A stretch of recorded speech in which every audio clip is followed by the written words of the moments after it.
C'est bon pour la planète. On est ravis d'accueillir comme tous les jeudis Yolène de la Bigne. Bonjour Yolène, vous êtes fondatrice de Néoplanète et on va tous sur votre site. On va parler du bien-être animal. C'est vrai que c'est une notion qu'avaient lancée les anglo-saxons et petit à petit, nous latins, nous mettons à nous y intéresser, d'autant qu'on est abreuvé par ces vidéos absolument immondes. Hier encore, cet élevage dans l'Ain où on voit ces pauvres poules entassées, certaines avec des cadavres à côté et puis des poux sur les œufs. Bref, tout ça est en train de changer. Absolument, il y a une vraie évolution. Il faut dire que... Alors, il y a énormément de sujets. On va commencer par l'élevage. Rien qu'un chiffre qui fait quand même peur. Il y a 60 milliards d'animaux chaque année élevés et tués pour notre consommation. C'est quand même monstrueux. Alors, ce que vous avez vu, des poulets, des lapins qui sont complètement enfermés. Et puis, il y a aussi Mais tout n'est pas tortues. Comme ça.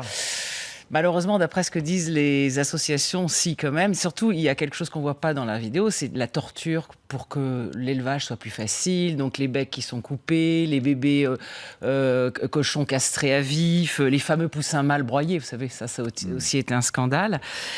Et alors le pire, c'est ce qui va venir, parce que là, c'est déjà pas génial, mais arrive ce qu'on appelle les fermes-usines. Oui, les fermes de 1000 vaches. Voilà, le fameux scandale de la ferme des 1000 vaches. Qui en fait, l'idée c'est de regrouper des centaines et des milliers d'animaux dans des hangars, comme ça se fait déjà hélas aux États-Unis ou en Chine.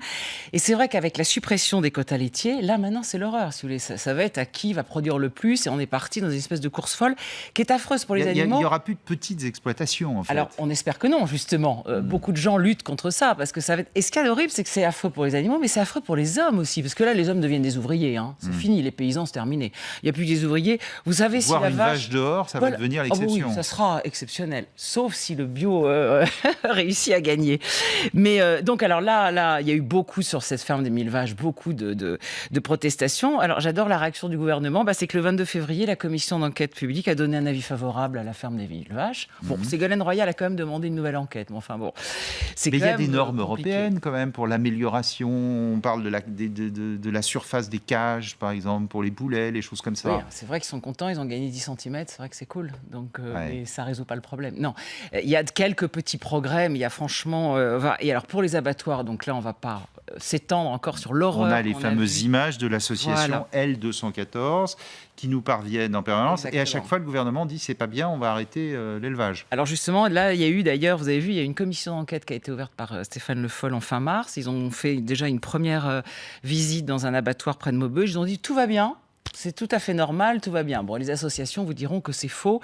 Et c'est vrai que le problème de l'abattoir, d'abord, c'est que le halal devient de plus en plus courant parce que c'est très compliqué pour un abattoir d'avoir certains qui sont abattus sous forme de halal et d'autres pas. Donc du coup, on fait du halal pour tout le monde. Donc ça pose des problèmes d'étourdissement. Et puis là aussi, on est toujours dans la cadence. Je vais vous donner un chiffre qui, moi, m'a fait vraiment frémir. JBS, qui est le plus gros éleveur du monde, qui est brésilien, il abat chaque jour, écoutez, 85 000 bêtes de bétail, 70 000 porcs et 12 millions de volailles. Comment voulez-vous faire ça correctement dans la tendresse ? C'est impossible. Il y a une cadence folle, donc on est dans une espèce de folie, en fait, sur tout ce qui est industriel. Autre souci, j'allais dire, qu'en est-il des animaux de loisirs, mais aussi des corridas ou encore des animaux du cirque ? Alors là, c'est pareil, il y a plein de débats en ce moment. Donc c'est vrai que les associations deviennent très puissantes. Le CRAC, l'Alliance pour la corrida. Et en plus, elles sont intelligentes parce qu'elles prennent les people. Donc c'est toujours bien. Donc alors maintenant, vous avez Ramayad, Nolwenn Leroy, Muriel Robin, Johnny Hallyday qui sont tous contre la corrida, qui est déjà très décriée en Espagne et interdite en Catalogne. Alors là, même le si là, c'est gouvernement... partisan encore. C'est très culturel aussi. Absolument. Mais là, il faut quand même savoir qu'il y a eu 7 propositions de projets de loi anti-corrida à l'Assemblée nationale, tous bords confondus, gauche-droite, qui demandent soit l'abolition de la corrida, soit au moins son interdiction pour les mineurs. Parce qu'on s'est rendu compte que pour un enfant, voir un taureau se faire martyriser, c'était extrêmement traumatisant. Bon, je vous rassure, aucune proposition n'est à l'ordre du jour. Donc pour l'instant, ça n'a pas beaucoup bougé. Et concernant les cirques maintenant ? Alors les cirques, vous vous souvenez, il y a eu récemment des tas de manifestations parce que... Mais tous les cirques ne maltraitent pas leurs animaux quand même. Mais c'est extrêmement compliqué, Damien, d'avoir une girafe ou un cirque, un éléphant ou un lion C'est en pas même temps. possible. Vous pouvez pas. Normalement, vous êtes censé élever un animal dans un cadre minimum naturel et pas dans une cage en permanence. Donc là aussi, ça évolue énormément. Il y a déjà 23 pays qui interdisent les animaux sauvages dans les cirques. Vous avez l'Autriche, le Danemark, la Grèce, le Mexique, etc. En juin, il y a la Fédération des vétérinaires d'Europe qui a recommandé l'interdiction des animaux sauvages dans les cirques. Et ça commence un peu en France. Il y a déjà à peu près une vingtaine de communes qui les interdisent, comme Ronc, La Ciotat, etc. Parce que le cirque est merveilleux, mais on n'a pas besoin d'avoir un tigre pour amuser les petits et les grands. Franchement, on est passé à autre chose. Tout Je ça- parle de la fourrure, de la vivisection. Enfin bon, là, on pourrait en parler pendant des heures. Tout ça est tout de même en train de changer grâce à l'opinion publique qui en prend conscience de plus en plus, qui est révoltée évidemment par les images qu'on voit et qui dit qu'est-ce qu'on fait pour améliorer les choses? Alors vous avez raison, c'est vraiment le grand progrès en fait. C'est que l'opinion publique ne supporte plus ça.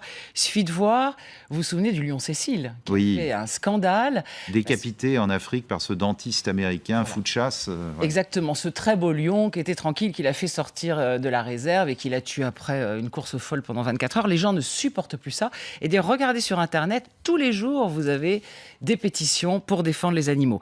Et puis, en dehors de la... Il y a aussi toute une évolution de la pensée intellectuelle qui est très intéressante, surtout chez nous. On est quand même le pays de Descartes qui déclarait que l'animal était une machine et qui ne souffrait pas. Alors d'abord, les scientifiques ont beaucoup bougé.